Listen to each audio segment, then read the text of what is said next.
पकड़ मक्का वाटर ले जा।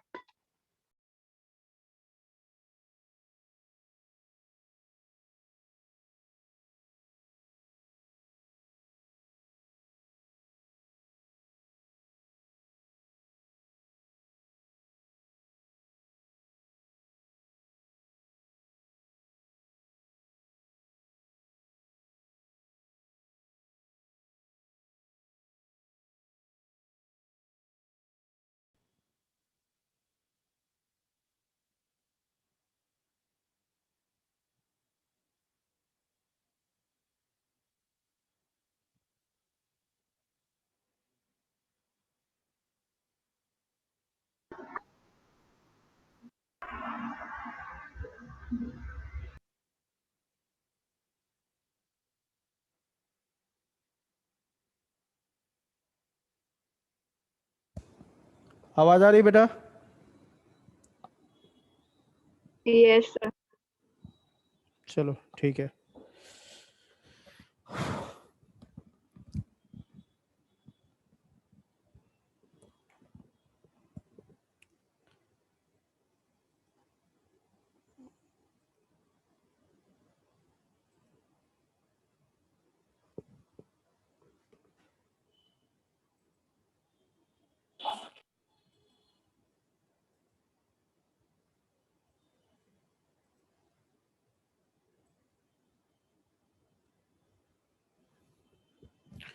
चलो तो हमने देख लिया था ये सब, सीमेन भी कंप्लीट कर लिया था।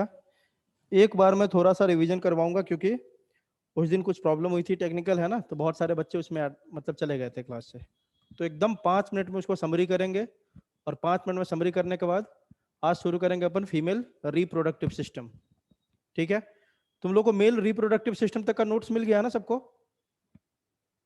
यस मेल का सबको मिल गया है? Yes sir. ठीक है, चलो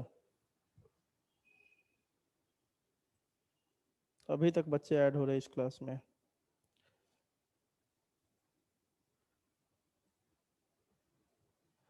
हाँ, तो ये बता दिया था मैंने उस दिन, जो बच्चे नहीं थे। ये प्रियांशु कौन है, ये बहुत लेट आता है। हाँ, जो बच्चे नहीं थे क्लास में जल्दी जल्दी देख लो, 5 मिनट में रिकैप कर रहा हूं मैं। प्रोस्टेट ग्लैंड कैसा है? सिंगल होता है, आपको पता है कहाँ पे प्रेजेंट होता है? जहाँ पे आपका ये जंक्शन है, यूरिनरी ब्लैडर का जो यूरेथ्रा है आपका, वहीं पे जाके ओपन होता है। ठीक है, जहाँ पे कौन खुलता है? Ejaculatory duct. क्लियर है? बोलो, सबको पता है सब? हाँ, आगे देखो, इसके स्वेलिंग को क्या बोलते हैं? अगर प्रोस्टेट ग्लैंड का स्वेलिंग हो गया तो that is called as prostatitis. ठीक है, और उसको अगर सर्जिकल रिमूवल, मान लो कि इसमें कोई इन्फेक्शन है और कोई अब ऑप्शन बचा नहीं हुआ है, क्या करना होगा? उसको बस रिमूव ही करना होगा। उस कंडीशन को क्या बोलते हैं अपन? जल्दी बताओ। प्रोस्टेटेक्टोमी, है ना? प्रोस्टाटेक्टोमी बोलते हैं उसको। ठीक है, चलो आगे देखो, ये जो इसका सिक्रीशन है कैसा आपका? अल्कालाइन है। तो क्वेश्चन आपसे पूछे प्रोस्टेट ग्लैंड का सिक्रीशन कैसा है, तो क्या बोलोगे? अल्कालाइन। ठीक है, लेकिन याद रखना विच इज मिल्की थिक, यहाँ पे एक बात लिखी है मैंने, prostatic fluid is slightly acidic. बोलोगे सर ऊपर लिख रहे हो अल्कालाइन, नीचे लिख रहे हो स्लाइटली एसिडिक। देखो, अगर सिंगल इसका सिक्रीशन देखोगे आप तो इट इज एसिडिक, लेकिन जो सेमिनल फ्लूइड है ना, जिसको सेमिनल प्लाज्मा ही बोलते हैं, उसमें तीनों का सिक्रीशन है। सेमिनल वेसिकल का भी सिक्रीशन है, प्रोस्टेट का भी सिक्रीशन है, और किसका है? काउपर्स का भी है ना? उन दोनों का सिक्रीशन क्या करता है ना, इसका स्लाइटली एसिडिक जरूर होता है, लेकिन जब तीनों मिक्स होता है ना, तो इन दोनों का कंडीशन उतना ज्यादा अल्कालाइन होता है कि इसको भी कैसा बना देता है? प्रोस्टेटिक फ्लूइड को कैसा बना देता है ओवरऑल? जल्दी बताओ। अल्कलाइन। ठीक है, चलो आगे देखो, इट मेक्स अबाउट 25, आपको सेमिनल वेसिकल क्या आता है? 60 to 70%, और यह कितना कंट्रीब्यूट करता है? 25 to 30%। अब इसमें क्या क्या मिलेंगे आपको? सिट्रिक एसिड, या एटीपी प्रोडक्शन करता है स्पर्म को जो जरूरत होता है वाया द क्रेब्स साइकिल। ठीक है, ये सब पॉइंट आपको याद ही करना है। उसके अलावा इसमें बहुत सारे प्रोटियोलिटिक एंजाइम, प्रोटीन को तोड़ने वाले एंजाइम होते हैं। For example PSA, prostate specific antigen, lysosome amylase, है ना, हाइड्रोडेज, इन सब का काम क्या है? सारे जो एंजाइम है आपके, है ना, प्रोटियोलिटिक एंजाइम्स, यह क्या करता है? आपने पढ़ा था सेमिनल वेसिकल में क्लॉटिंग प्रोटीन होता है, याद है ना? उस क्लॉटिंग प्रोटीन का नाम क्या था बेटा? फाइब्रिनोजेन। वह क्या करता है? जो स्पर्म है उसको कोआगुलेट करके रखता है। तो देखो, कोआगुलेट करके रखता है, उसमें क्या होता है ना कि स्पर्म मूव नहीं कर सकता उसमें, लेकिन जब वो स्पर्म वजाइना में जाता है तो उसको ऊपर मूव करके जाना होता है। तो ये दोनों कंडीशन हमें करके रखना होगा। जब स्पर्म मेल के बॉडी से बाहर निकलता है तो उसमें कोआगुलेशन होना चाहिए उसको एक्टिव रखने के लिए, ठीक है। लेकिन जैसे ही वो फीमेल ट्रैक्ट में चला गया, वजाइना में चला गया, तब एक टाइम ऐसा आएगा जब उसको क्या होना होगा, लिक्विड ज्यादा होना होगा ताकि स्पर्म आराम से मूव कर सके। मान लो ये सेमिनल फ्लूइड है, सेमिनल फ्लूइड मतलब ये क्या, सीमेन है, सीमेन में ये स्पर्म होता है। अगर यह बहुत कॉन्सेंट्रेटेड होगा तो स्पर्म ऊपर मूव ही नहीं कर पाएगा। सर स्पर्म को कहाँ मूव करना है भाई, स्पर्म डिपोजिशन कहाँ पे हुआ, वजाइना में, वजाइना से ऊपर उसको कहाँ जाना है, सर्विक्स, यूट्रस, तब जाएगा कहाँ पे हो, फैलोपियन ट्यूब में, जहाँ पे क्या होगा, फर्टिलाइजेशन होगा, ठीक है। तो उसको वहां तक मूव करना है। तो इसलिए जब बॉडी से बाहर निकलता है तो सेमिनल वेसिकल में जो आपका क्लॉटिंग प्रोटीन था उसको कोआगुलेट करके रखता है। लेकिन जैसे ही वजाइना में आता है, उस जो कोआगुलेटेड सीमेन है उसको थोड़ा सा फ्लूइड करना होगा, लिक्विफाई करना होगा। यह काम है सारा प्रोटीन करता है ताकि आराम से। तो वो लोग सर क्लॉटिंग करके क्यों रखता है, क्लॉटिंग करके इसलिए रखता है क्योंकि जिस समय स्पर्म को मूव करने की जरूरत नहीं है उसमें उसको क्लॉट कर दिया। क्लॉट करेगा तो उसका फायदा क्या होगा, स्पर्म उसमें क्या करेगा, बहुत धीरे गति से आगे बढ़ेगा और इससे फायदा ये होगा कि स्पर्म अपने एनर्जी को बचा के रखेगा ताकि बाद में अच्छे से स्विम कर सके। क्लियर है बेटा सबको, जल्दी बताओ ये बात। Yes. चलो यही लिखा हुआ है कि ये जो सारे प्रोटीन है क्या करता है, क्लॉटिंग प्रोटीन को क्या करता है, ब्रेक कर देता है और लिक्विफाई कर देता है सीमेन को ताकि स्पर्म आराम से ऊपर मूव कर सके। चलो और क्या क्या होता है इसमें, कैल्शियम, आप जानते हो कैल्शियम क्या करेगा, जैसे ही जाएगा तो स्मूथ मसल का कॉन्ट्रैक्शन करवाएगा फीमेल जेनिटल ट्रैक्ट में। फॉस्फेट स्पर्म को मोटिलिटी देता है। जिंक उसके डीएनए को स्टेबल बनाता है, किसके डीएनए को, स्पर्म के अंदर जो डीएनए होगा उसको स्टेबल बनाता है। अगर जिंक का अमाउंट कम हो गया स्पर्म में तो डीएनए क्या होता है, टूटने लग जाता है, ठीक है। फाइब्रिनोजेन फिर से क्लॉटिंग प्रोटीन है और फाइब्रिनोलाइसिन फिर से यही काम करता है जो ये सारा कर रहा था, क्या, यह क्लॉट करवाता है और यह क्लॉट को तोड़ता है, मतलब यह लिक्विड बनाता है ज्यादा और यह लिक्विड को कॉन्सेंट्रेटेड करता है। तो ये सारे क्वेश्चन में प्रेजेंट है, पिछले लेक्चर में मैंने बताया था आपको, ठीक है। चलो आगे देखते हैं, यहाँ लिखा भी हुआ देखो, कोआगुलेशन क्यों जरूरी है, ताकि the mobility of sperm is reduced and so that their energy is conserved after some time due to fibrinolysin semen again liquefies and in this semen the sperms can move easily. चलो ये सब बातें मैंने बता दिया था। देखो बेटा हो सकता है कभी कभी कुछ टेक्निकल, क्योंकि देखो इंसान का शरीर है, हमें जब बीमारी हो सकती है तो टेक्नोलॉजी है ना, यहाँ पे प्रॉब्लम हो सकती है। तो जितना टाइम मैं बोलूँ आप लेक्चर को मिस मत करो, यह मैं बता दे रहा हूँ ताकि आपका क्या डैमेज ना हो, आपको घाटा ना हो, लेकिन ऐसे लेक्चर छोड़ के जाया मत करो। चलो फंक्शन ऑफ प्रोस्टेट ग्लैंड अब क्या है, ये बता दिया आपको कि जिंक का लेवल इतना होना चाहिए पर ml में, कितना 135 टू 140 ml। स्पर्म जो पर ml होगा ना उसमें इतना ही चाहिए होगा। अगर इससे नीचे चला गया तो डीएनए स्टेबल नहीं रहेगा, क्योंकि जिंक का काम क्या है, यह डीएनए को स्टेबल रखता है, किसके, स्पर्म के डीएनए को, ठीक है। अगर इस अमाउंट से नीचे हो गया स्पर्म में के कौन, जिंक आपका, तो स्पर्म फ्रेजाइल होता है और वह टूटने लगता है, ठीक है। और उसके कारण मैन क्या हो जाएगा आपका, वह स्टेराइल हो सकता है, उसमें फर्टिलाइजेशन का कैपेसिटी खत्म हो जाएगा। आगे लिखा हुआ देखो, यह सारे एनसीईआरटी का लाइन हो गए, जो इसलिए मैंने इसको बोल्ड में लिखा है। आपने अभी पढ़ा कि प्रोस्टेट ग्लैंड का जो सिक्रेशन है अल्कालाइन होता है, ठीक है। और अल्कालाइन होने के कारण क्या क्या फायदा है, देखो यहाँ पे एक और क्वेश्चन मैंने बताया था कि कोई पूछे कि मेनली जो अल्कालाइजेशन है स्पर्म का या सीमेन का कौन करता है, तो बताओगे सेमिनल वेसिकल। ये भी थोड़ा बहुत कंट्रीब्यूट करता है, कौन, प्रोस्टेट ग्लैंड, ठीक है। अब इसमें पूछा था क्वेश्चन, ये अल्कालाइन सिक्रेशन क्या क्या फायदा करता है, किसका, प्रोस्टेट ग्लैंड का। तो पहला क्या फायदा करता है, यह स्पर्म को एक्टिव बनाता है। दूसरा, मान लो कि यूरिन का, है ना, स्पर्म के ऊपर, क्योंकि यूरेथ्रा से ही पास हो रहा है यूरिन भी और यूरेथ्रा से ही पास हो रहा है स्पर्म भी, तो जो अल्कालाइन सिक्रीशन है किसका, प्रोस्टेट ग्लैंड का, यह यूरिन के कारण स्पर्म पे कोई एडवर्स इफेक्ट होगा उसको भी न्यूट्रलाइज कर देता है। चलो आगे देखते हैं। तो ये सब बातें पढ़ोगे, लिखा हुआ है देखो, इसमें समझने लायक कुछ है नहीं। यह क्वेश्चन फिर से एनसीईआरटी का लाइन आपका पूछ लेता है कि स्पर्म को, जो स्पर्म का जो स्मेल होता है, ऑर्डर होता है, वह किसके सिक्रीशन के कारण है, सेमिनल वेसिकल, प्रोस्टैटिक फ्लूइड या काउपर्स ग्लैंड, है ना। तो क्या बोलोगे, सेमिनल वेसिकल ये स्पर्म को क्या देता है, स्मेल देता है, ठीक है। उसके बाद ये और क्या करता है, स्पर्म मोटिलिटी करवाता है, उसको वायबल बनाता है, ठीक है। The alkalinity of the prostatic fluid serves to neutralize the acidity of the female vagina. यह क्वेश्चन पूछा हुआ है नीट में, ठीक है, कि secretion of which gland kills the acidity of vagina. जाके सर्च करो गूगल पे, मिल जाएगा क्वेश्चन, है ना। क्या आपको, secretion of which gland kills the acidity of vagina, आपको पहले बताया था वजाइना में एसिडिक कंडीशन होता है, उस एसिडिक कंडीशन को किल करने का काम करता है प्रोस्टैटिक फ्लूइड का सिक्रीशन, क्योंकि अल्कालाइन है, वहां पे एसिड है, न्यूट्रलाइज करता है, ठीक है। चलो इसमें एक एंटीबायोटिक्स भी होता है किसमें, प्रोस्टैटिक फ्लूइड में। उस एंटीबायोटिक का नाम क्या आपका, सेमिनल प्लाज्मिन। या क्या करेगा, एंटीबायोटिक का काम क्या है, बैक्टीरिया को किल करना, ठीक है। तो स्पर्म में या सीमेन में कोई हार्मफुल बैक्टीरिया हो या फीमेल जेनाइटल ट्रैक्ट में कोई हार्मफुल बैक्टीरिया हो तो यह एंटीबायोटिक उसको किल कर देता है। The gland corresponding to prostate is absent in female, very important line है ना।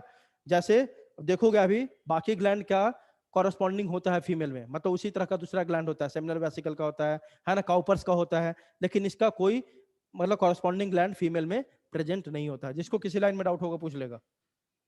अब देखो काउपर्स ग्लैंड ये दो होता है, आपको पता है, बेस ऑफ द पेनिस पे होता है, पी साइज का होता है, ये आपको पता है। यह एक विस्कस म्यूकस सिक्रेट करता है, इसका भी नेचर क्या है, अल्कालाइन। और इसका जो मेन काम है जो एनसीईआरटी के अकॉर्डिंग क्या है आपका, लुब्रिकेशन ऑफ पेनिस, ठीक है, यही मेन काम दिया हुआ। लेकिन इसके अलावा भी अगर देखो आपसे क्या करता है, also destroys the acidity of the urethra. Urethra में यूरिन है, यूरिन एसिडिक है, तो यूरेथ्रा में जो भी एसिडिटी होगा उसको क्या करता है, एसिडिक कंडीशन होगा उसको क्या करेगा, न्यूट्रलाइज करेगा and cleanse it for the movement of sperm, ताकि स्पर्म उससे आराम से मूव कर सके। This gland is comparable to Bartholin glands of female, मतलब जैसा मेल ग्लैंड कौन है आपका, Cowper's, exactly same male gland female में भी होता है, उसको बोलते हैं बार्थोलिन्स ग्लैंड। चलो होप सबको समझ में आ रहा है, क्लियर है सबको, बताओ। उसके बाद हमने देखना शुरू किया था सीमेन, ठीक है। सीमेन क्या है आपका, स्पर्म प्लस सेमिनल प्लाज्मा, इसी को क्या बोलते हैं, सेमिनल फ्लूइड। सेमिनल प्लाज्मा क्या बेटा, सिक्रीशन ऑफ 3 ग्लैंड्स, जो 3 ग्लैंड आपने पढ़ा ना अभी, सेमिनल वेसिकल, काउपर्स और प्रोस्टेट, उन तीनों के सिक्रीशन के मिला के अपन बोलते हैं सेमिनल प्लाज्मा। और स्पर्म कौन सिक्रेट करता है, जल्दी बताओ, सेमनिफेरस ट्यूब्यूल्स। स्पर्म कौन सिक्रेट करता है, बोलो, सेमिनिफेरस ट्यूब्यूल। हाँ, ठीक है। तो इन सब के सिक्रीशन को मिला के स्पर्म को मिला दो प्लस सेमिनल प्लाज्मा को मिला दो तो अपन क्या बोलते हैं, सीमेन बोलते हैं, ठीक है। याद रखना स्पर्म का कंट्रीब्यूशन इस पूरे सीमेन में 5 to 10% ही होता है, बाकी सारा क्या होता है आपका, सेमिनल प्लाज्मा होता है, ठीक है। सेमिनल फ्लूइड क्या होता है, लिख दिया, secretion of seminal vesicle, prostate gland and bulbourethral gland. अब देखो सेमिनल प्लाज्मा इज एनसीईआरटी का लाइन है आपका, rich in fructose, calcium and certain enzymes. जो सेमिनल प्लाज्मा उसमें क्या क्या मिलेगा, बहुत सारी चीजें है, लेकिन एनसीईआरटी में जो मेंशन है यहाँ पे लिखा हुआ अलग से, फ्रक्टोज होता है, कैल्शियम होता है, एंजाइम्स आपने देखा ही, प्रोस्टेट ग्लैंड में बहुत सारे एंजाइम होते हैं, ठीक है। द वॉल्यूम ऑफ सीमेन, ये भी याद रखना है, एक इजैकुलेशन में, मतलब एक बार जो स्पर्म बाहर निकलता है, सीमेन बाहर निकलता है, तो उसका वॉल्यूम कितना होगा, 2.5 to 5 ml। क्लियर है सबको, चलो। सीमेन है स्लाइटली आपने देखा, सेमिनल वेसिकल का सिक्रेशन अल्कालाइन, काउपर्स का अल्कालाइन है ना, प्रोस्टेट का भी ओवरऑल अल्कालाइन हो गया था, तो पक्की बात है सीमेन का भी मतलब आपका कैरेक्टर कैसा होगा, अल्कालाइन होगा। पीएच कितना होता है, इसका रेंज होता है 7.2 से 7.7, इसके बीच में जो भी देगा ऑप्शन सब सही होंगे, ठीक है। आगे देखो द प्रोस्टैटिक सिक्रीशन, अब यहाँ से एनसीईआरटी का लाइन है, बहुत इंपॉर्टेंट है ना। 2 क्वेश्चन पूछता है कि जो आपका सीमेन होता है वह व्हाइट मिल्क जैसा दिखता है, कॉन्सेंट्रेटेड व्हाइट मिल्क है ना, तो वह कलर कौन देता है उसको, तो मिल्की अपीयरेंस किसके सिक्रीशन के कारण है, जल्दी देखो, प्रोस्टैटिक सिक्रीशन के कारण उसका जो अपीयरेंस है मिल्की है, प्लस जो स्मेल देता है, ऑर्डर होता है, वो भी किसके कारण है, प्रोस्टैटिक सिक्रीशन के कारण। लेकिन स्पर्म चिपचिपा होता है, स्टिकीनेस, वह किसके सिक्रीशन के कारण है, सेमिनल वेसिकल प्लस बल्बोयूरेथ्रल। तो क्या सीखा हमने कि जो ऑर्डर है प्लस मिल्की अपीयरेंस है, यह दोनों कौन दे रहा है, प्रोस्टैटिक ग्लैंड का सिक्रीशन, ठीक है। और जो आपका स्टिकीनेस है स्पर्म का, कौन दे रहा है, seminal vesicle and bulbourethral gland का सिक्रीशन। क्लियर है सबको, बोलो बोलो भाई, यस सर। हाँ। आगे देखो फंक्शन, पहला क्या है आपने अभी देखा कि सीमेन क्या करता है, ट्रांसपोर्टेशन करवाता है और न्यूट्रिएंट देता है किसको, स्पर्म को। दूसरा, it neutralizes the hostile acidic environment of the male urethra. 2 जगह ही कंडीशन खराब है स्पर्म के लिए, एक मेल यूरेथ्रा में, एक फीमेल वजाइना में, दोनों जगह सीमेन क्या करता है, उसको न्यूट्रलाइज करता है ताकि स्पर्म आराम से ऊपर मूव कर सके, क्योंकि स्पर्म एसिडिक कंडीशन में सर्वाइव नहीं कर सकता है, ठीक है। अब अगला जो लाइन दिया हुआ है इजैकुलेशन, इजैकुलेशन क्या होता है, the release of semen from the male body, male body से बाहर जो निकलता है आपका semen, that is called ejaculation. वो कैसे निकलता है, क्योंकि यूरेथ्रा में कुछ मसल्स होते हैं, वही मसल जब कॉन्ट्रैक्ट होता है ना, contraction of smooth muscle of urethra, और उसी कॉन्ट्रैक्शन के कारण सीमेन बॉडी से बाहर आता है, and that process is called ejaculation. Clear है, जल्दी बोलो। यस अब देखो सीमेन, सीमेन क्या है, sperm plus accessory reproductive gland fluid है ना, वो तीनों ग्लैंड का जो फ्लूइड है सबको मिला के अपन सीमेन बोलते हैं। एक इजैकुलेशन में वॉल्यूम कितना निकलता है, 2.5 to 5, पीएच क्या है 7.2 to 7.7। नॉर्मल स्पर्म काउंट कितना होना चाहिए पर ml, 1 ml सीमेन निकल रहा है तो उसमें कितने स्पर्म होना चाहिए? 120 मिलियन, है ना? ये मैक्सिमम या मिनिमम कितने होना चाहिए? 20 होने चाहिए। मतलब 20 से 120 मिलियन एक रेंज है। पर ml आपका स्पर्म काउंट होना चाहिए। मतलब 1 ml सीमेन अगर निकला तो इसमें इतना कम से कम स्पर्म भी होना चाहिए। ठीक है, अब देखो, अगर 20 ml, 20 क्या है आपका? 20 मिलियन से कम हो गया, है ना? 20 मिलियन से कम हो गया तो उस कंडीशन को बोलते हैं ओलिगोस्पर्मिया, और इस कंडीशन में मेल कैसा हो जाएगा? इनफर्टाइल। ठीक है, अगर सीमेन में स्पर्म है ही नहीं, एजो मींस क्या होता है? एब्सेंट, है ना? है ही नहीं ये स्पर्म, ठीक है, तो उसको बोलते हैं अपन एजोस्पर्मिया। एस्थेनोस्पर्मिया क्या है आपका? रिड्यूज मोटिलिटी ऑफ सीमेन। सीमेन में जितना नॉर्मल मोटिलिटी होना चाहिए उससे अगर कम हो गया, मोटिलिटी डिक्रीज हो गया, किसका? स्पर्म का, उसको बोलते हैं एस्थेनोस्पर्मिया। और टेट्रास्पर्मिया, टेराटोस्पर्मिया क्या आपका? टेराटो मतलब जब एबनॉर्मल शेप हो गया उसका, मतलब स्पर्म जिस नॉर्मल शेप में होना चाहिए अगर उसका शेप में चेंज आ गया तो उसको बोलते हैं अपन टेराटोस्पर्मिया। ठीक है, एक मिनट रुक जाओ बेटा।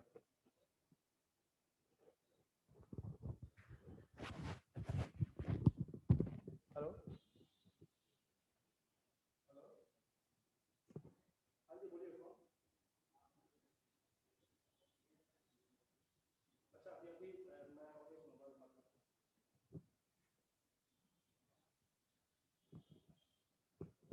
चलो बेटा आगे देखते हैं। एक चलो, यहाँ तक सबको समझ में आया? ये बताओ। Yes. Yes, sir. वो ये जानबूझ के रिपीटेशन कर रहा हूँ क्योंकि कुछ बच्चों को इस दिन प्रॉब्लम हुआ होगा क्योंकि वो लेक्चर से चले गए थे। चलो आगे देखो। अब सीमेन में क्या है? द ह्यूमन मेल, एबी एनसीईआरटी का लाइन है सारा, ठीक है। The human male ejaculates about 200, यहां से सबको पढ़ना है, यहां से शुरू करना था हमें।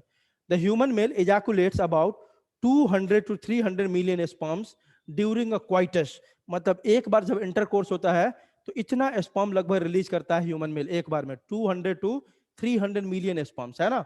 For normal fertility at least 60% of the sperms must have normal shape. अब देखो, 200 से 300 मिलियन स्पर्म निकाला एक क्वाइटस में, ठीक है। अब इसमें से अगर फर्टिलाइजेशन करना है तो कम से कम 60% का शेप क्या होना चाहिए? नॉर्मल होना चाहिए, है ना? बात समझो, 200 to 300 मिलियन स्पर्म बना, आया मतलब एक बार में बाहर, उसमें से 60% का शेप एटलीस्ट नॉर्मल होना चाहिए, और उस 60% में से कम 40% क्या शो करना चाहिए? Vigorous motility. मतलब क्या हो गया? सिंपल सा हिसाब किताब है सर, 200 से 300 मिलियन बाहर आया, उसमें से 60% का शेप कम से कम नॉर्मल स्पर्म का शेप होना चाहिए, और उसमें से ही 40% को पूरी तरह से मोटाइल होना चाहिए, तभी वो स्विम करके कहां तक पहुंचेगा? फैलोपियन ट्यूब तक। तो ये एनसीईआरटी का है, आप इसको याद रखोगे। अब देखो ये कुछ लाइन है, स्पर्म मोटिलिटी के लिए क्या क्या जरूरत है? Small quantity of calcium and magnesium. दूसरा, एडिक्वेट अमाउंट ऑफ ऑक्सीजन होना चाहिए, क्योंकि उसको भी क्या चाहिए? ऑक्सीजन चाहिए सर्वाइव करने के लिए। Proper temperature and slightly alkaline pH, बता ही दिया कि स्पर्म अल्कलाइन पीएच में सर्वाइव करता है, ठीक है। Fructose is the main nutrients, बहुत सारे न्यूट्रिएंट है लेकिन फ्रक्टोज सबसे मेन न्यूट्रिएंट है किसके लिए? स्पर्म सेल के लिए। चलो ये सब बात, पॉइंट्स टू रिमेंबर इसमें क्या आपको याद रखना है? The duct system, accessory gland, एवीएनसीआरटी का लाइन है। The duct system, accessory gland and penis are the secondary male sex organ. आपको पता है, ये तो सबको पता है, याद ये रखना है कि ये जो सेकेंडरी सेक्स ऑर्गन है उनका ग्रोथ, मेंटेनेंस एंड फंक्शंस, है ना, स्पेलिंग में यहाँ मिस्टेक है, and functions are promoted by testosterone secreted by Leydig cells. ये आप सब पढ़ चुके हो कि टेस्टोस्टेरोन को कौन सिक्रीट करता है, जल्दी बताओ? Leydig cells. पढ़ चुके हैं ना अपन? जल्दी बोलो। Yes, sir. Yes. आगे देखो, अब ये ध्यान देना, किसका? सेकेंडरी सेक्स ऑर्गन का। लेकिन ध्यान दो, growth, maintenance and functions of seminiferous tubules and Leydig cells. अब इसका खुद, यह किसका ध्यान रखा भाई? सेकेंडरी सेक्स ऑर्गन का। अब इसका भी ध्यान रखने वाला कोई चाहिए ना, तो सेमनीफेरस ट्यूब्यूल और लिडिक सेल्स का जो रेगुलेशन कौन करता है आपका? FSH and ICH. ध्यान रखना, सेमनीफेरस ट्यूब्यूल का एफएसएच और लिडिक सेल्स का आपका आईसीएसएच, मतलब इंटरस्टिशियल सेल ऑफ क्या? Stimulating hormone. याद रखना, LH is also known as ICSH। बहुत लोग कंफ्यूज जाते हैं, सर ICSH क्या है? LH का ही दूसरा नाम क्या है आपका? ICSH। तो क्या सीखा हमने इस पूरे स्लाइड में कि sir secondary male sex organ है ना, उसको जो मेंटेन रखता है, रेगुलेट करता है, ग्रोथ करता है, प्रमोट करता है, वो कौन है? टेस्टोस्टेरोन। कौन सिक्रेट करता है इसको? Leydig cell. और sir seminiferous tubule plus Leydig cells को कौन मेंटेन करता है? सेमनीफेरस ट्यूब्यूल को FSH और लिडिक सेल को कौन? LH या ICSH। Interstitial cell stimulating hormone. Clear है सबको? जल्दी बताओ। Yes, sir. सर हाँ बोलो बेटा। सर ब्लू कलर से लाइन मत करो, नहीं दिखता। क्या? अच्छा सर अच्छा, ब्लू कलर नहीं दिखता। ओके ओके, कलर चेंज कर दो ऐसा। चलो ठीक है, अब देखो, अभी दिख रहा है बेटा? अभी ठीक है? सर डांस करो ना। हाँ हाँ सर दिख रहा है। चलो, हाँ सर फीमेल दिख रहा है। रिप्रोडक्टिव, फीमेल रिप्रोडक्टिव सिस्टम अपन शुरू कर रहे हैं अभी, ठीक है? तो चलो देखो, द फीमेल रिप्रोडक्टिव सिस्टम, क्योंकि बेसिक है सबको पता है, इसलिए सीधे अपन देखते जाते हैं, जहां समझने लायक होगा बताऊंगा मैं। The female reproductive system consist of a pair of ovaries, सबको पता है ये प्राइमरी सेक्स ऑर्गन है फीमेल का, और डक्ट सिस्टम, और डक्ट सिस्टम में इसमें कौन कौन आता है? फैलोपियन ट्यूब जिसको ओविडक्ट भी बोलते हैं, uterus, cervix, vagina and external genitalia located in the pelvic region. है सब कहाँ है? लोअर एब्डोमेन में लोकेटेड है। फीमेल रिप्रोडक्टिव सिस्टम पूरा कहाँ लोकेटेड है बेटा? Pelvic region. पेल्विक रीजन से मतलब समझते हो ना? लोअर एब्डोमिनल रीजन, है ना? जहां भी बोलूं पेल्विक या पेल्विस, लोअर एब्डोमिनल रीजन है, ठीक है? चलो आगे देखो, female reproductive organ consist of primary sex organ, जैसे मेल में देखा था। प्राइमरी सेक्स ऑर्गन के लिए दूसरा टर्म क्या यूज करते हैं अपन? गोनैड्स, ठीक है? ये कौन है आपका? A pair of ovaries is the main और primary sex organ of female reproductive system. Both ovaries are located in the abdominal cavity, है ना? और फंक्शन क्या होता है फीमेल रिप्रोडक्टिव सिस्टम का या फीमेल प्राइमरी सेक्स ऑर्गन का? काम क्या होता है बेटा, जल्दी बता दो। प्राइमरी सेक्स ऑर्गन दो काम करता है, एक तो गैमीट बनाता है और एक क्या बनाता है? Hormone, Hormones. है ना? बस वही लिखा हुआ है। ये क्या बनाएगा? Female gamete production, that is egg और ओवम, और दूसरा प्रोडक्शन ऑफ स्टेरॉइड हार्मोन्स। याद रखना, सबको याद रहता है कि फीमेल हार्मोन सिक्रीट करता है, यह भूल जाता है। फीमेल के जितने भी हार्मोन है जैसे एस्ट्रोजन, प्रोजेस्टेरोन, सबका नेचर कैसा है? किस टाइप का हार्मोन है? किस कैटेगरी में आता है? Steroid, Steroid. ठीक है?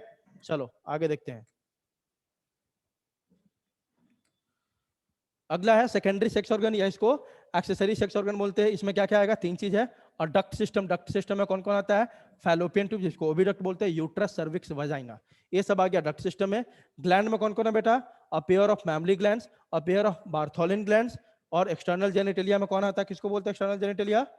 वल्वा को। क्लियर है सबको? जल्दी बताओ। यस। हम्म, आगे देखो, अब हमने शुरू किया कहां से? प्राइमरी सेक्स ऑर्गन से, ठीक है? जो कौन है आपका? अपेयर ऑफ ओवरीज, दो ओवरी होता है, ठीक है? The ovary is the primary sex organ. अब ध्यान रखना, it is form during 11th और 12th वीक ऑफ प्रेगनेंसी। चलो कोई जल्दी से बता दो, अगर कोई रिवीजन करता होगा। टेस्टिस किस वीक में बना था बच्चा? जल्दी बताओ। 7th and 8th week. किस वीक में? 7th or 8th. Very good, 7 to 8 week, इसमें बना था ना? जल्दी बताओ। Yes, sir. टेस्टिस बनता है बेटा प्रेगनेंसी के 7th to 8 वीक में, लेकिन वह एब्डोमेन से बाहर, मतलब स्क्रोटम में कब आता है? किस मंथ में? 7th or 8th month. 7th और में। वेरी गुड, ठीक है? और इसी तरह से आपका ओवरी कब बन जाता है बेटा? 11th और 12th वीक ऑफ प्रेगनेंसी में ओवरी का फॉर्मेशन हो जाता है, और यह कभी भी एब्डोमेन से बाहर नहीं आता है। मतलब क्या है? ओवरी क्या है? Intra Abdominal. चलो देखो, it produces ova and secretes the female sex organ estrogen and progesterone, सबको पता है एस्ट्रॉइड हार्मोन है, व्हिच आर रिस्पांसिबल फॉर। और ये दोनों हार्मोन क्या करेंगे? जितने भी सेकेंडरी सेक्स कैरेक्टर होते हैं फीमेल में, जैसे ब्रेस्ट का आना, है ना, आर्मपिट में बाल आना, जेनाइटल एरिया में बाल आना, है ना, उसका वॉइस जो होना, मतलब चेंज हो जाना, ये सारे जो सेकेंडरी सेक्स कैरेक्टर है उनको ये क्या करता है? कंट्रोल करता है। वहां लिखा है कि these hormones are responsible for the development of secondary female sex characters and cause marked cyclic changes in the uterine endometrium. इसके लिए कौन सा टर्म यूज कर रहे हैं? जल्दी बताओ। Marked cyclic changes in the uterine endometrium, इसके लिए कौन सा वर्ड यूज कर ले? जल्दी बताओ। Menstrual cycle. मेंस्ट्रुअल साइकिल, ठीक है? तो सब यही हार्मोन करवाता है, जितने भी सेकेंडरी सेक्स कैरेक्टर है या मेंस्ट्रुअल साइकिल, इन्हीं दो हार्मोन के अंदर है। देखेंगे दो टाइप का हार्मोन वहां पे निकलेगा, एक ओवरी का, है ना, और वो सब मिलके क्या करवाएगा? आपका मेंस्ट्रुअल साइकिल करवाएगा। चलो आगे देखेंगे। द ह्यूमन ओवरी जा रहे स्मॉल, या आपका इसके शेप की बात कर रहा है, स्मॉल होता है, आलमंड लाइक होता है ना, about 2 to 4 centimetre in length. ये बताने के लिए कुछ है नहीं इसमें, ये सब आपको याद ही करना है। Ovaries are connected to the, हाँ यहां से शुरू हो गया। दो कंडीशन है, सबसे पहला बताते जाओ जल्दी जल्दी, सब लोग थोड़ा पार्टिसिपेट करो, सब लोग बोला करो। पहली बात ये बताओ, ओवरी कहाँ लोकेटेड है? एब्डोमेन में?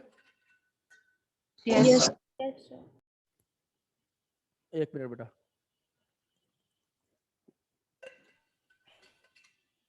हाँ देखो, ओवरी कहाँ लोकेटेड है? एब्डोमेन में। ध्यान देना, बहुत सिंपल सी बात है। ये मान लेते हैं एब्डोमेन है और यहाँ पे मान लेते हैं बेटा ये ओवरी है, ठीक है। प्लस यहाँ पे मान लेते हैं अपन क्या है, यूट्रस है। ध्यान देना, अभी बस समझाने के लिए बना रहे। यहाँ पे क्या है बेटा, यूट्रस है। ये जो ओवरी है ना, दो जगह पे कनेक्टेड है, सिंपल भाषा में ऐसा समझते हैं।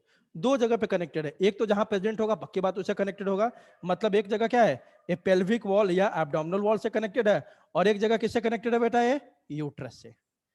किस किस से कनेक्टेड है, जल्दी बताओ, जल्दी बताओ, बोलो।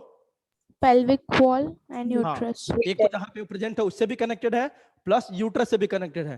तो जो कनेक्ट करता है उसका नाम क्या है, वही यहाँ पे लिखा हुआ देखो, ovaries are connected to the pelvic wall and uterus. मतलब दो जगह पे इसका कनेक्शन है ओवरी का, एक आपका एब्डोमिनल वॉल से कनेक्शन है जिसमें प्रेजेंट हो, और एक यूट्रस से उसका कनेक्शन है, दो जगह कनेक्शन है बाय लिगामेंट्स। और इसको कनेक्ट करता है जो स्ट्रक्चर, इसको क्या बोलते हैं, लिगामेंट है दोनों, लेकिन नाम है दोनों का वो क्या है देखो, ovary suspended in its position with the help of two mesenteries. अब एक नया शब्द है आपके लिए, हो सकता है लिगामेंट ना लिख के क्या लिख दे, mesenteries. Mesenteries are nothing but thin fold of skin that is ligament.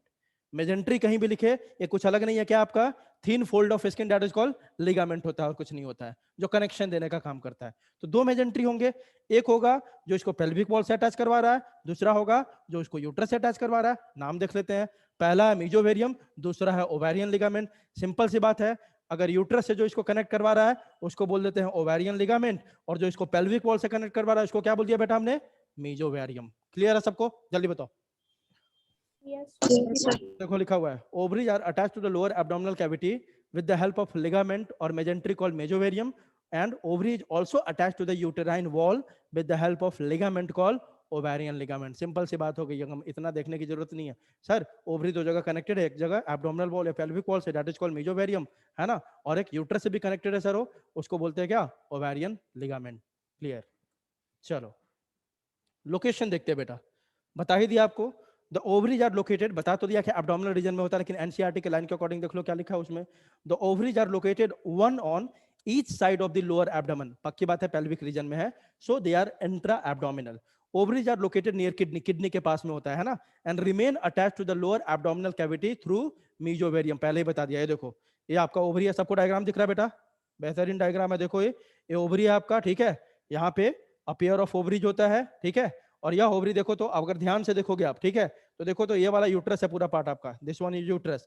देखो तो यूट्रस से कनेक्टेड है कि नहीं है, देखो तो जल्दी, है कि नहीं। तो यूट्रस से जो कनेक्टेड करता है उसको क्या बोलते हैं बेटा, ओवेरियन लिगामेंट। क्लियर है सबको। ये देखो फैलोपियन ट्यूब है, फैलोपियन ट्यूब का 3 रीजन होता है।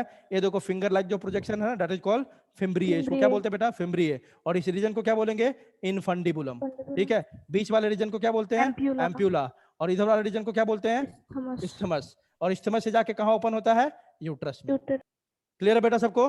और फिर देखो ये यूट्रस है, यूट्रस के पास देखो यहाँ पे नैरो एक ओपनिंग है, that is called the cervix. और सर्विक्स का जो ये होता है, जो जगह है खाली वो जाने वाला पैसेज, उसको बोलते हैं सर्वाइकल कनाल, ठीक है। और उसके नीचे जस्ट कौन होता है, वजाइना। क्लियर है, ये सब बातें आगे देखेंगे। चलो इंटरनल स्ट्रक्चर अब देखते हैं ओवरी का, ठीक है। In the transverse section of ovary, मान लो कि ओवरी का एक हमने ट्रांसवर्स सेक्शन लिया है, मान लेते हैं इसका एक ट्रांसवर्स सेक्शन लिया, मतलब राउंड निकल के आएगा, है ना।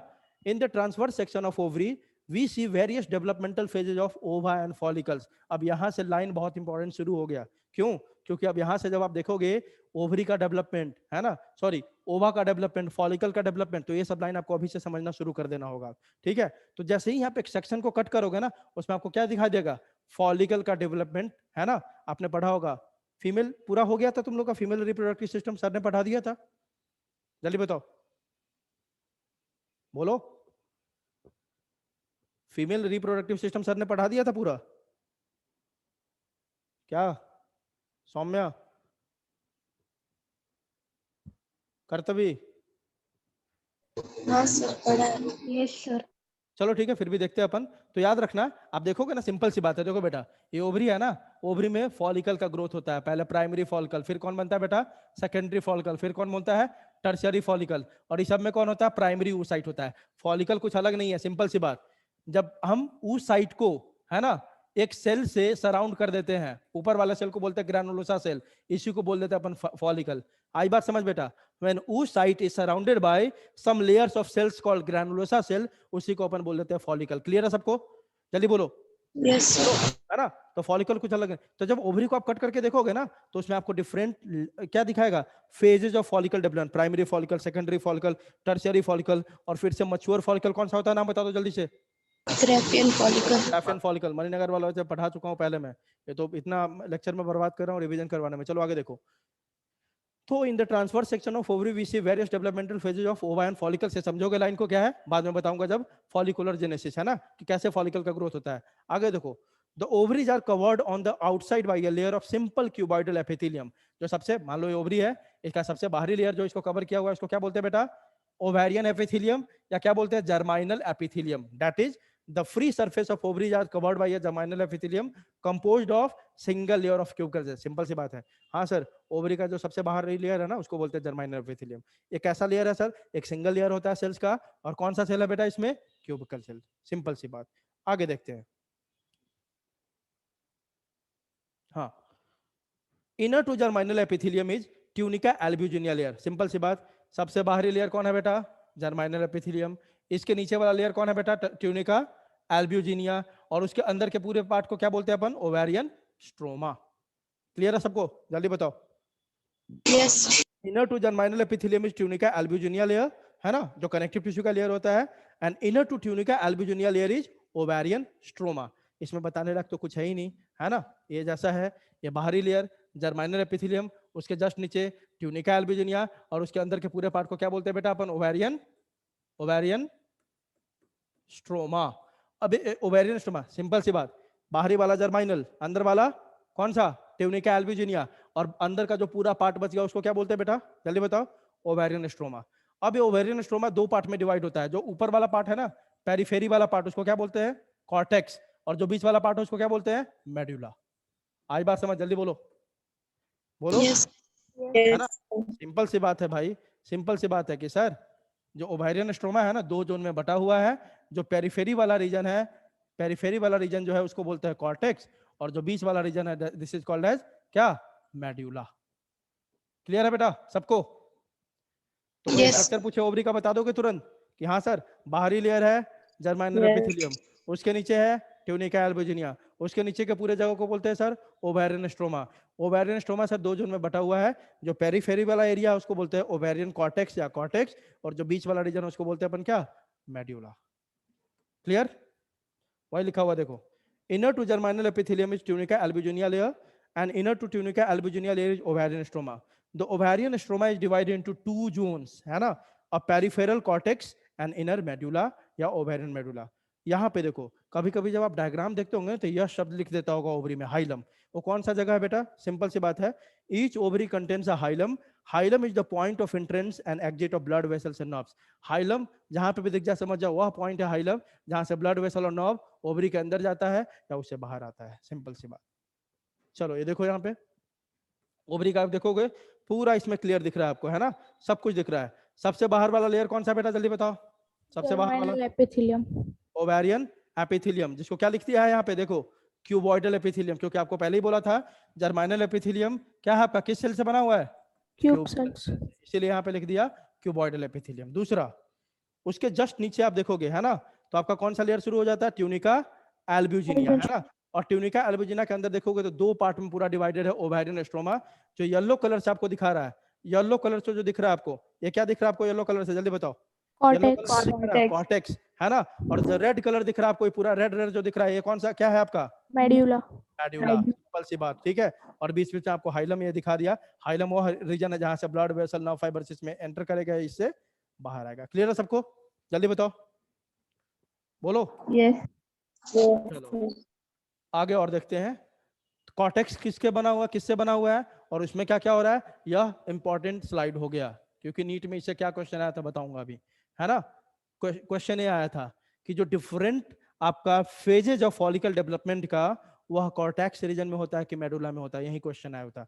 यह डायग्राम आपके एनसीईआरटी का है, देखो, the cortex made up of reticular connective tissue, अब ये पढ़ चुके हो आप, dense connective tissue, reticular connective tissue, loose connective tissue, ये नहीं बताऊंगा मैं, है ना। द कॉर्टेक्स किससे बना हुआ, बस इतना याद रखो, रेटिकुलर कनेक्टिव टिश्यू से। और कॉर्टेक्स में होता क्या क्या है, यही क्वेश्चन पूछा हुआ था। The cortex contains numerous spherical और Oval sac like masses of cells known as ovarian follicles in various stage of, यही क्वेश्चन था कि वह कॉर्टेक्स पार्ट है ओवरी का या मेडुला पार्ट है जहां पे आप क्या ऑब्जर्व कर सकते हो, different phases of development of follicles. किस फेज में दिखाई देगा, कहां दिखाई देगा ये, कॉर्टेक्स रीजन में, है ना। मतलब कॉर्टेक्स रीजन में ही आपका ये सारा काम होता है, प्राइमरी फॉलिकल से सेकेंडरी फॉलिकल, सेकेंडरी से टर्शियरी फॉलिकल, टर्शियरी से आपका ग्राफियन फॉलिकल। यह जो सारा डेवलपमेंटल फेजेज है, डेवलपमेंटल स्टेज है फॉलिकल का, वह किस रीजन में देखने को मिलेगा तुमको, किस रीजन में, कॉर्टेक्स रीजन में। क्लियर है बेटा सबको, जल्दी बताओ, जल्दी बोलो। आगे देखो, द मेडुला, तो फिर मेडुला में क्या क्या है, the medulla consist of loose connective tissue, elastic fibres, numerous blood vessels, lymphatic vessels, nerve fibres and some smooth muscle fibre.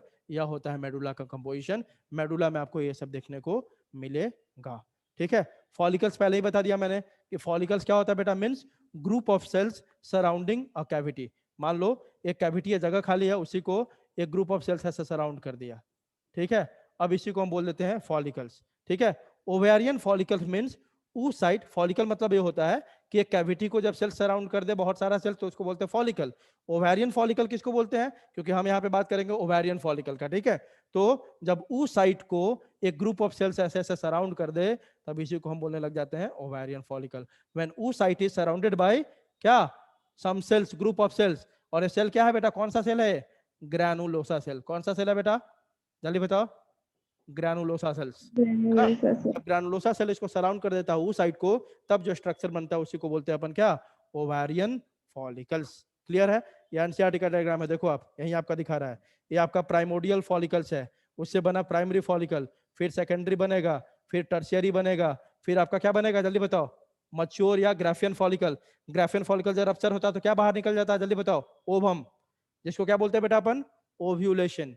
ये पढ़ा होगा तुमने, नहीं पढ़ा हो तो सुन लो, बहुत आसान है कैसे कैसे फॉलिकल डेवलपमेंट होता है। तो आपको पहले बता दूं मैं, यह बात को याद रखोगे, प्राइमरी फॉलिकल में प्राइमरी oocyte होता है, सेकेंडरी फॉलिकल में भी प्राइमरी oocyte होता है, टर्शियरी फॉलिकल में भी क्या होता है बेटा, प्राइमरी oocyte होता है।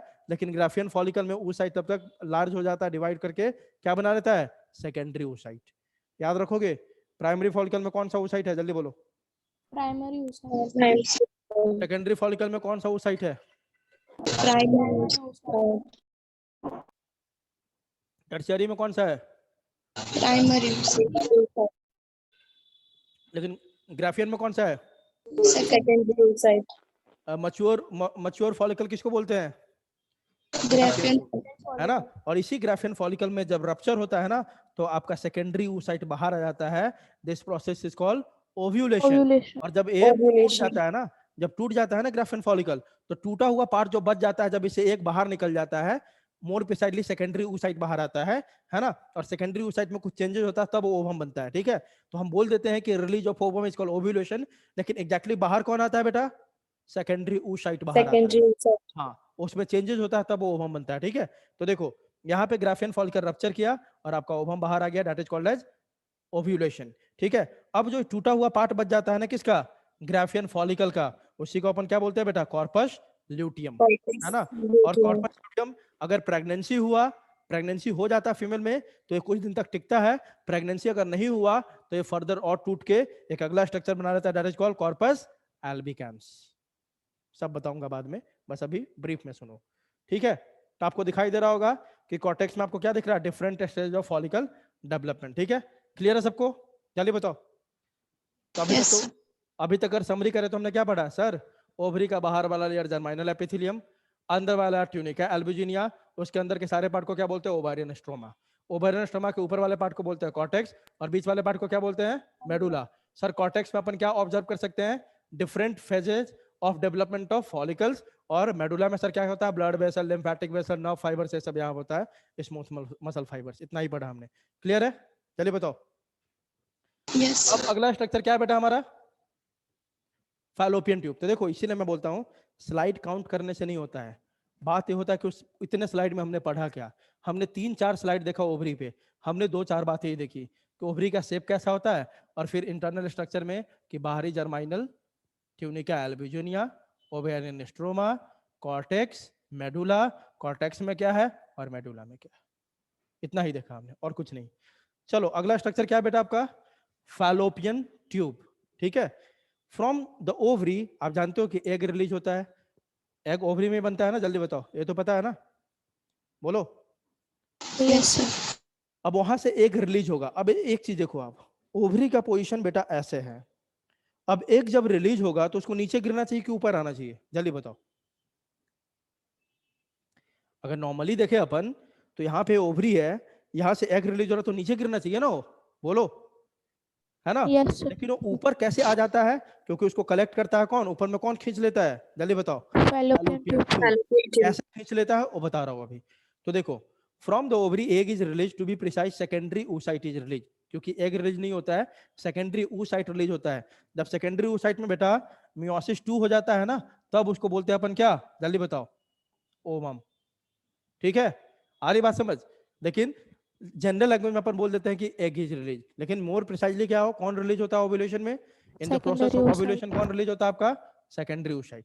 ठीक है, अब देखो, this is collected by the Fallopian tube, जैसे ही ओवरी से एग निकला, इसको कलेक्ट करने के लिए कौन होगा, फैलोपियन ट्यूब होगा। अब है क्या, fallopian tube one pair of long 10 to 12 centimetre ciliated होता है।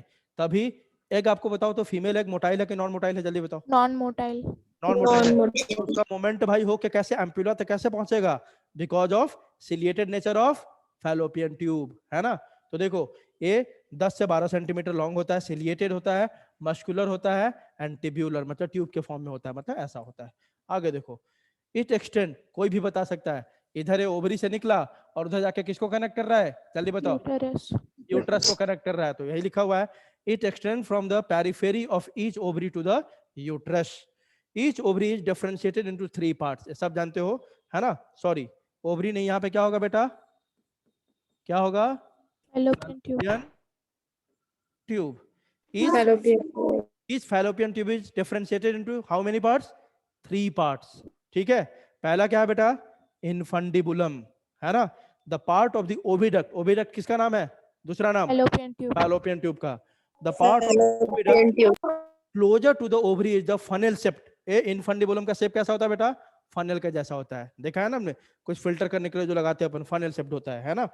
और देखो, the edges of the infundibulum important है, सब एनसीईआरटी का लाइन है, possess finger like projections called fimbriae. एक बार डायग्राम देखेंगे ना, बहुत पढ़ते हैं हम, लेकिन डायग्राम देखोगे ना सब क्लियर हो जाता है बेटा। ठीक है,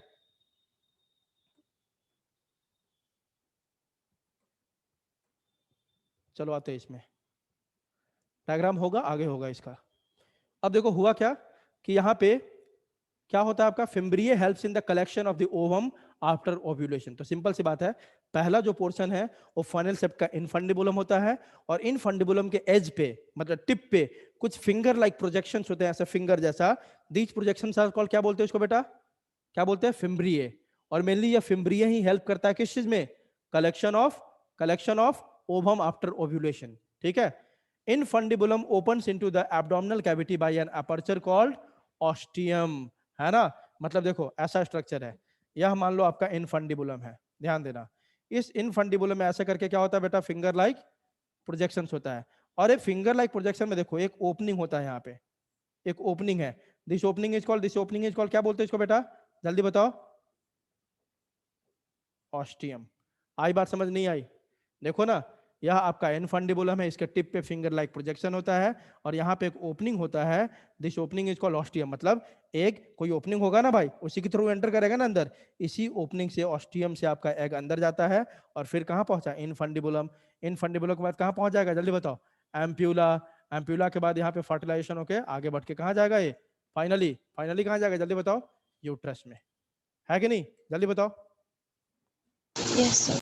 हाँ, how infundibulum helps in egg collection, यही मैं पूछ रहा था कि नीचे नहीं गिर के एग ऊपर कैसे आ गया। तो देखो, ovum can not move by itself, the sweeping movement of the cilia of the fimbriae, जो फिम्ब्रिए में सीलिया प्रेजेंट है ना, वो ऐसे से मूव करते रहता है, स्विप करते रहता है ऐसे से। तो स्विप करके क्या करता है, एग को वहां से उठा के अंदर फेंकता रहता है।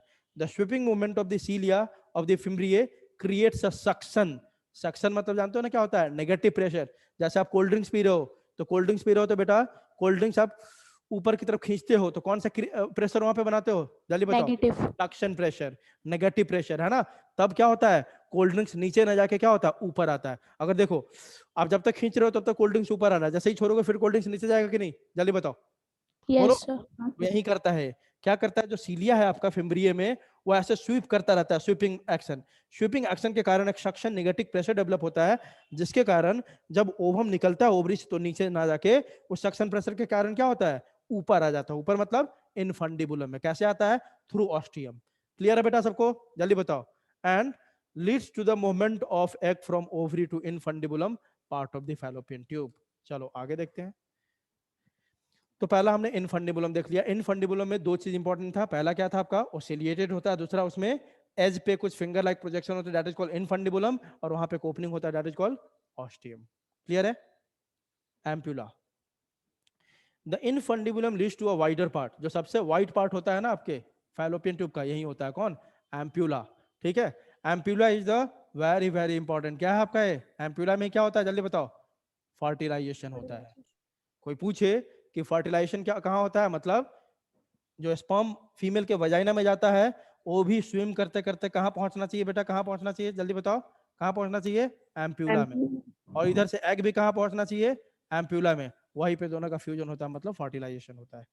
चलो तीसरा पार्ट कौन है बेटा, isthmus. It is the last and narrow part having narrow lumen, है ना, छोटा सा इसमें ऐसा होता है, पतला सा, बीच में थोड़ा सा एक ल्यूमन मतलब कैविटी होता है, इसको ल्यूमन बोलते हैं। ल्यूमन मींस कैविटी, खाली जगह को ल्यूमन बोलते हैं अपन।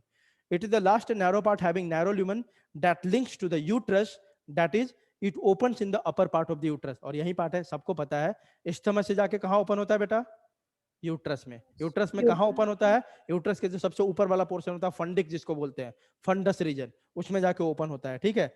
कुछ बुक में आप देखोगे बेटा, तो the terminal part of stomach situated in the uterus is called as intramural. कभी कभी आप डायग्राम देखोगे तो लिखा होता है इंट्राम्यूरल। मतलब कोई कोई बुक इसको ना बोलता है कि फैलोपियन ट्यूब के 4 पार्ट है। पहला इनफंडिबुलम, दूसरा एम्प्यूला, तीसरा स्टमस।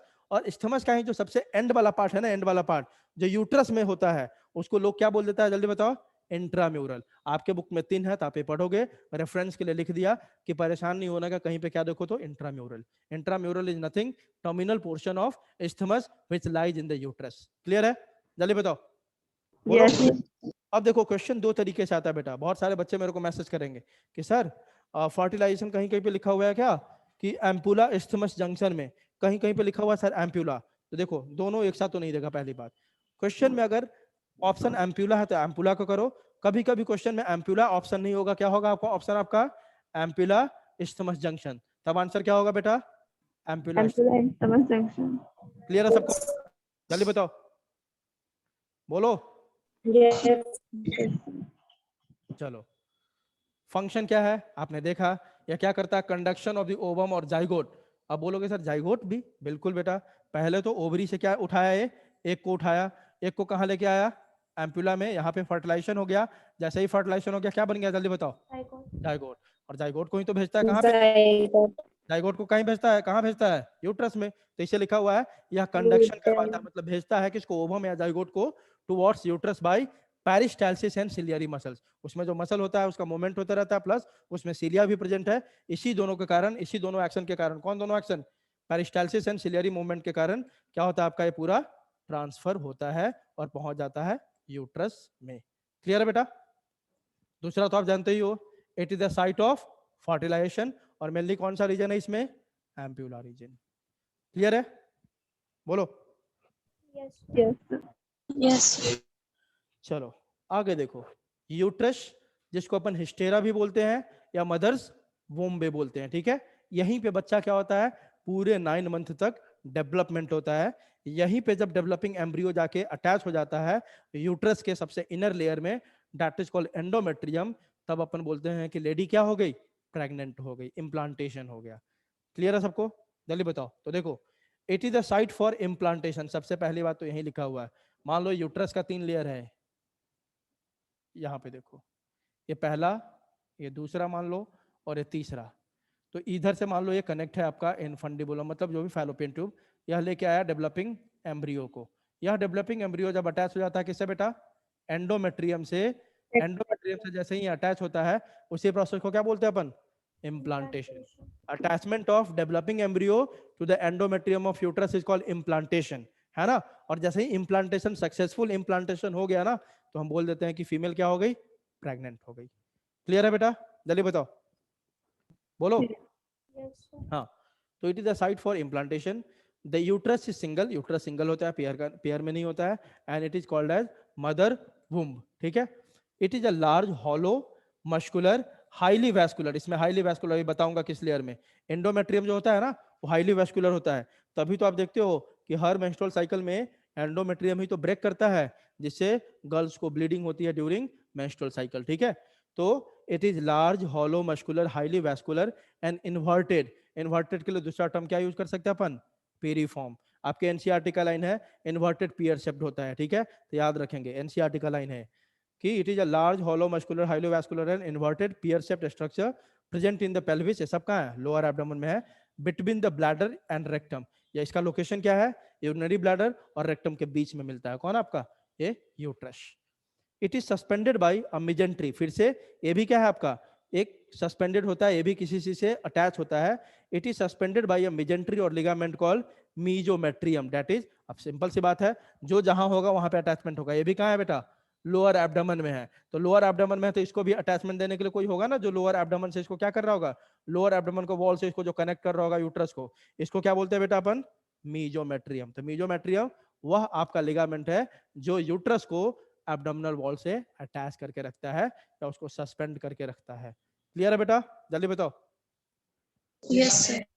यूट्रस द फॉलोइंग 3 पार्ट्स, आपने पढ़ा होगा यूट्रस में 3 पार्ट होते हैं। देखो बेटा, यही है आपका जो फैलोपियन ट्यूब बता रहा था। देखो इसके एज पे आपको फिंगर लाइक प्रोजेक्शन नजर आ रहा है, जल्दी देखो, है ना।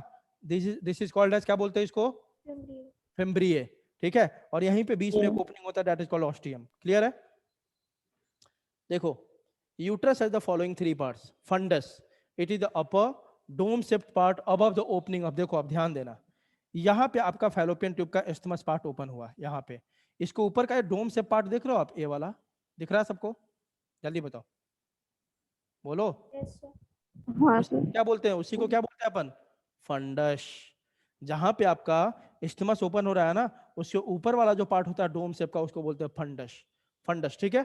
It is the upper dome shape part above the opening of the Fallopian tube. Corpus या बॉडी, बीच वाला जो मेन पार्ट है ना बेटा, यह वाला पार्ट जो पूरा मेन पार्ट है, जो this one part is called as body. सबसे मेन पार्ट को बॉडी बोलते हैं, ठीक है। It is the middle and main part of the uterus. और cervix it is the lower narrow part which opens in the body of uterus. यह फिर से बहुत इंपॉर्टेंट लाइन है। जो सर्विक्स है ना, 2 जगह ओपन हो रहा होगा। देखो यह वाला पूरा रीजन सर्विक्स है, ये देखो, ये पूरा आपका यहाँ से यहाँ तक, यहाँ से यहाँ तक ये सर्विक्स है।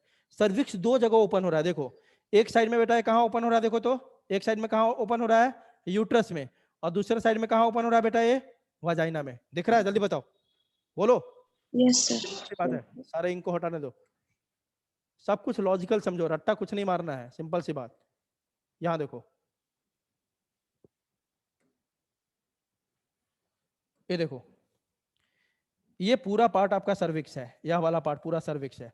सर्विक्स देखो तो 2 जगह ओपन हो रहा है कि नहीं, एक साइड इधर इधर ओपन हो रहा है और एक साइड इधर ओपन हो रहा है। मतलब एक साइड वजाइना में ओपन हो रहा है और एक साइड यूट्रस के मेन पार्ट में, that is main body, that is कहां पे, कॉर्पस में ओपन हो रहा है ना।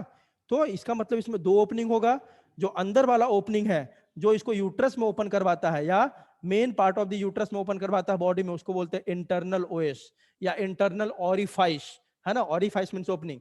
और जो इसको वजाइना में ओपन करवाता है उस ओपनिंग को बोलते हैं एक्सटर्नल ऑरिफाइस। क्लियर है बेटा, जल्दी बताओ, जल्दी बोलो, Yes, sir. ठीक है। यस। हाँ, आगे देखो पार्ट्स ऑफ द यूट्रस। पहले तो हमने देखा क्या, पहले हमने ये देखा कि 3 पार्ट होते हैं, है ना। कौन कौन से पार्ट होते हैं बेटा, बताओ कौन कौन से पार्ट होते हैं यूट्रस के।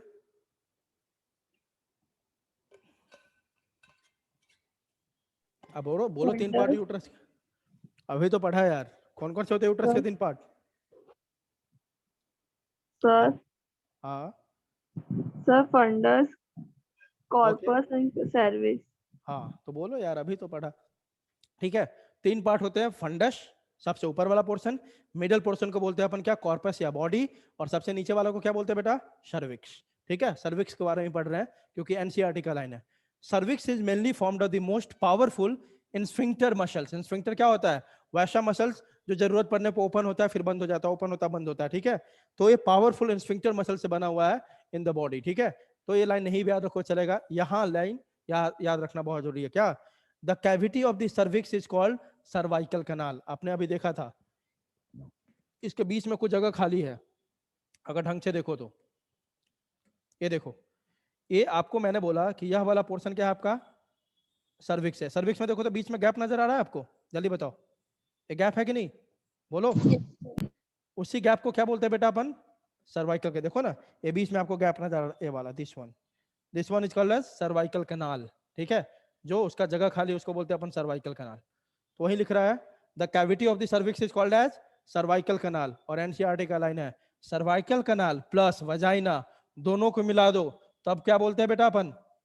Birth canal. Birth canal. मतलब बच्चा वहीं से बाहर निकलता है। देखो ना, अगर लॉजिकली भी सोचे तो बच्चा बाहर कैसे आएगा? पहले अभी यहाँ पे बच्चा पूरा क्या हो रहा है? एंडोमेट्रियम में धंसा हुआ है, यहाँ पे डेवलप हो रहा है, वहां से बच्चा बाहर निकलेगा तो पहले इस सर्विकल कैनाल होते हुए तब वजाइना में एंट्री किया और वजाइना से होते हुए बॉडी से बाहर आ गया। तो cervical canal plus vaginal canal है ना, वजाइना को जो कैविटी है दोनों को मिला के अपन क्या बोलते हैं बेटा? दोनों को मिला के क्या बोलते हैं? Birth canal. मतलब वहीं से बच्चा बाहर आता है। क्लियर है सबको? चलिए बताओ। यस। अब देखो हमने ये पढ़ लिया कि यूट्रस के 3 पार्ट होते हैं, ठीक है। अब अपन देखेंगे यूट्रस के वॉल। 3 मतलब लेयर होते हैं यूट्रस के वॉल में। पहला कौन होता है बेटा? पेरीमाइट्रियम, दूसरा मायोमेट्रियम और तीसरा आपका कौन सा होता है सबसे इनर वाला? एंडोमेट्रियम, है ना। तो the wall of uterus is made up of 3 layers. पहला पेरीमेट्रियम, इसको सेरोसा भी बोलते हैं या एडवेंटिशिया भी बोलते हैं, ठीक है। आउटर मोस्ट लेयर है। It is the external thin membrane made up of loose connective. इसको भूलेंगे नहीं, आपके एनसीईआरटी में दिया हुआ किस किस से बना हुआ है, ठीक है। तो अपर लेयर कौन है आपका? थिन होता है, जिसको पेरीमेट्रियम बोलते हैं। ये लूज कनेक्टिव टिश्यू से बना होता है और इसका मेनली काम क्या है? स्ट्रेंथ देगा यूट्रस को, मतलब उसको प्रोटेक्शन देना यूट्रस को, पूरे पार्ट को। मायोमेट्रियम, ये बहुत इंपॉर्टेंट दोनों पार्ट है, मायो और एंडो। मायो से पता चल रहा है ये मस्कुलर लेयर है, सबसे ज्यादा मसल यहीं पे मिलता है, ठीक है। ये कैसा लेयर है आपका? हाईली मस्कुलर लेयर, ठीक है। It is a middle thick muscular layer made up of smooth muscle fibre. ऊपर वाला लूज कनेक्टिव टिश्यू या smooth muscle fibre. It undergoes strong contraction during delivery of the baby. Parturition जब होता है ना तो इसी का मसल क्या होता है? बहुत स्ट्रॉन्ग कॉन्ट्रैक्शन करके बच्चा को धक्का देके बाहर निकालता है, ठीक है। तो पूछता है कि पार्चुरेशन ऑफ द बेबी में कौन सा लेयर हेल्प करता है? तो क्या बोलोगे बेटा? मायोमेट्रियम। तीसरा आपका क्या है? Endometrium. It is the inner highly vascular and glandular layer. ये कुछ कुछ सिक्रीट करता है that lines the uterine cavity. देखो ना, सबसे अंदर में है, मतलब यूट्रस के कैविटी को यही लाइन किया हुआ है ना। मान लो ये बाहर वाला लेयर है, ये सेकेंड लेयर है और ये थर्ड लेयर है एंडोमेट्रियम अंदर वाला। तो इसका मतलब यूट्रस में जो जगह खाली है, this space is called uterine cavity, है ना। मतलब एंडोमेट्रियम किसको लाइन किया हुआ है बेटा? यूटेराइन कैविटी को। और जैसे आपका मायोमेट्रियम किस चीज में हेल्प करता है? पार्चुरेशन में, डिलीवरी ऑफ द बेबी में। यह किसके लिए रिस्पॉन्सिबल है? मेंस्ट्रुअल साइकिल के लिए। कौन सा लेयर? एंडोमेट्रियम। देखो, the endometrium undergoes cyclic changes during menstrual cycle while myometrium exhibit strong contraction during delivery of. दोनों का फंक्शन, एंडोमेट्रियम मेंस्ट्रुअल साइकिल करवाने के लिए रिस्पॉन्सिबल है और आपका मायोमेट्रियम क्या करता है? डिलीवरी ऑफ द बेबी करवाने का। ये पूरा आपके एनसीईआरटी का डायग्राम है। In the uterus the embryo is attached to the endometrium. बताया तो, जैसे ही आपका डेवलपिंग एम्ब्रियो अटैच हो जाता है एंडोमेट्रियम से, उस प्रोसेस को क्या बोलते हैं बेटा? बोलो। इम्प्लांटेशन, है ना। तो इसीलिए लिखा हुआ है in the uterus the embryo is attached to the endometrium. NCERT का डायग्राम आपको दिख रहा होगा पूरा। This is ovary, this is infundibulum. Infundibulum में आपका फिम्ब्रिय है, यहाँ पे आपका एम्प्यूला है, फिर आपका इस्टमस है। इस्टमस जाके ओपन हो गया कहाँ पे? यूट्रस में। जहाँ पे ओपन हुआ उसके ऊपर वाला ये डोम शेप जो स्ट्रक्चर है, दिस इज कॉल्ड फंडस, लिखा भी हुआ है यूटेराइन फंडस। यह वाला पार्ट जो है आपका, ये क्या है? आपका मेन बॉडी है, ठीक है। यह वाला पार्ट मेन बॉडी है। फिर आपका यह वाला रीजन जो है पूरा, ये वाला रीजन सर्विक्स। सर्विक्स में जो जगह खाली है that is called cervical canal. यह जाके कहाँ ओपन होता है? ये पूरा स्ट्रक्चर क्या? वजाइना, ठीक है। आ रही बात समझ? सर्विकल कैनाल प्लस वजाइना को मिला दो तो क्या बोलते हैं? Birth canal, birth canal. ठीक है। उसके बाद इसके 3 पार्ट यहाँ पे लिखा हुआ है, एस्थमस, एम्प्यूला एंड इनफंडिबुलम, ठीक है, फैलोपियन ट्यूब का। तो पूरा स्ट्रक्चर, इसमें 3 लेयर होते हैं। 3 लेयर कौन कौन है बेटा? देखो, पहला सबसे बाहरी कौन सा आपका? पेरीमेट्रियम। उसके बाद ये बीच वाला कौन सा आपका? Endometrium, sorry myometrium. और सबसे अंदर वाला यह जो दिख रहा है, जो आपके फोल्डेड है ऐसे करके, this is called as endometrium. Clear है? चलिए बोलो। Yes sir. मैं तो जानता हूँ इस चैप्टर में क्या है, डायग्राम देख के आदमी 2-4 बातें याद करने लायक है, नहीं तो डायग्राम देख के आदमी सब कुछ बता दे। Functions of uterus. Uterus is the site of foetal growth during pregnancy, पहले ही बता दिया। 9 मंथ तक बच्चा जो डेवलप होता है कहाँ होता है? यूट्रस में ही होता है। तो किसका साइट है? It is the site of foetal growth during pregnancy, that's why known as mother's womb, ठीक है। It also takes parts in placenta formation, है ना। आपको बताया था मैंने कि ये मान लो यूट्रस है, यूट्रस में आके बच्चा जैसे ही आपका एंडोमेट्रियम लेयर है मान लो, या आके इससे अटैच हुआ, है ना। अब अटैच हुआ तो बच्चा का तो कोई अभी ऑर्गन डेवलप हुआ नहीं है, लेकिन उसको ऑक्सीजन तो चाहिए, उसको न्यूट्रिशन तो चाहिए, है ना। उसके अंदर जो वेस्ट मटेरियल बनेगा उसको बाहर ले जाने वाला कोई ना कोई तो चाहिए, है ना। तो ये सब कैसे होगा भाई? ये सब तब होगा जब मदर के साथ वो कोई कनेक्शन बना ले और मदर उसको यूजफुल चीजें देती जाए और उसके बॉडी में जो भी हार्मफुल चीज बन रहा है उसको बाहर में निकालते जाए, है ना। तो मदर और इस बच्चे के बीच में, मतलब डेवलपिंग एम्ब्रियो के बीच में जो कनेक्शन बनता है उसी को क्या बोलता है बेटा? प्लासेंटा, है ना।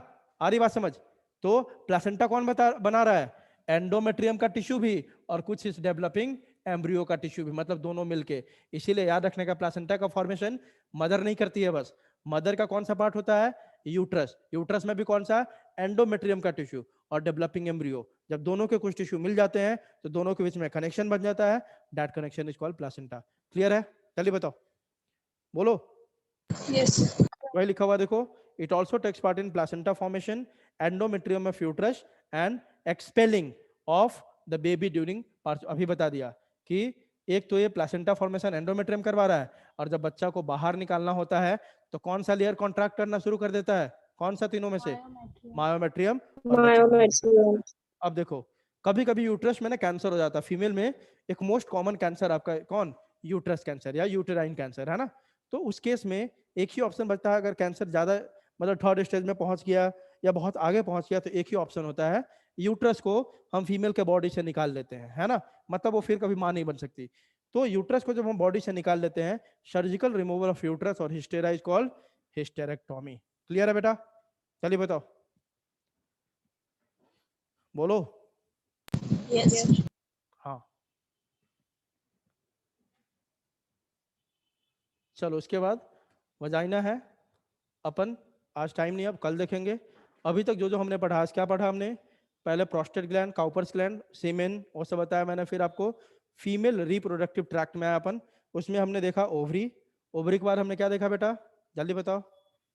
Fallopian tube. फैलोपियन ट्यूब के बाद क्या देखा हमने? यूट्रस, है ना। तो जाके इसको पूरे अच्छे से रिवीजन करके आना। कल अपन देखेंगे वजाइना, ठीक है। वजाइना के बाद क्या देखेंगे बेटा अपन? एक्सटर्नल जेनिटलिया, इसको क्या बोलते हैं अपन? क्या बोलते हैं एक्सटर्नल जेनिटलिया को? जल्दी बताओ। वल्वा, ठीक है। तो कल अपन देखेंगे, अगले दिन देखेंगे external genitalia, that is vulva, ठीक है। उसके बाद अपन फीमेल का खत्म करेंगे एक्सेसरी ग्लैंड करके, तब अपन आएंगे गैमिटोजेनेसिस। मतलब कल समझो तो फीमेल का रिप्रोडक्टिव पार्ट लगभग खत्म हो जाएगा। मतलब परसों से अपन शुरू करेंगे क्या? गैमिटोजेनेसिस। क्लियर है? जल्दी बताओ। Yes. तो करना क्या है आपको? जो जो पढ़ाई होते जा रहा है रिवीजन जरूर करना है। इसके नोट्स मैं आपको सेंड कर दूंगा अभी, ठीक है। आज आपको फीमेल रिप्रोडक्टिव पार्ट का नोट्स मिल जाएगा सब लोगों को। तो आपको पूरे ढंग से जितना पढ़ा दिया है आप पढ़ के आओगे, क्योंकि कल मैं पूछने वाला हूं सबसे, याद रखो, ठीक है। क्लियर है? बोलो। यस। तो कल आपको यहां तक पढ़ के आना है। कहां तक रिवीजन करके आना है? यूट्रस तक, मतलब मेल पार्ट भी और फीमेल पार्ट भी, दोनों कर क्लियर होना चाहिए, ठीक है। फीमेल पार्ट में कहां तक? यूट्रस तक। सब लोग पढ़ के आओगे। जो रिवीजन नहीं करके आएगा क्लास से बाहर जाएगा कल, सिंपल सी बात है। तो आपको इतना रिवीजन करके आना है सबको। चलो लेक्चर को एंड करते हैं, बाय बाय।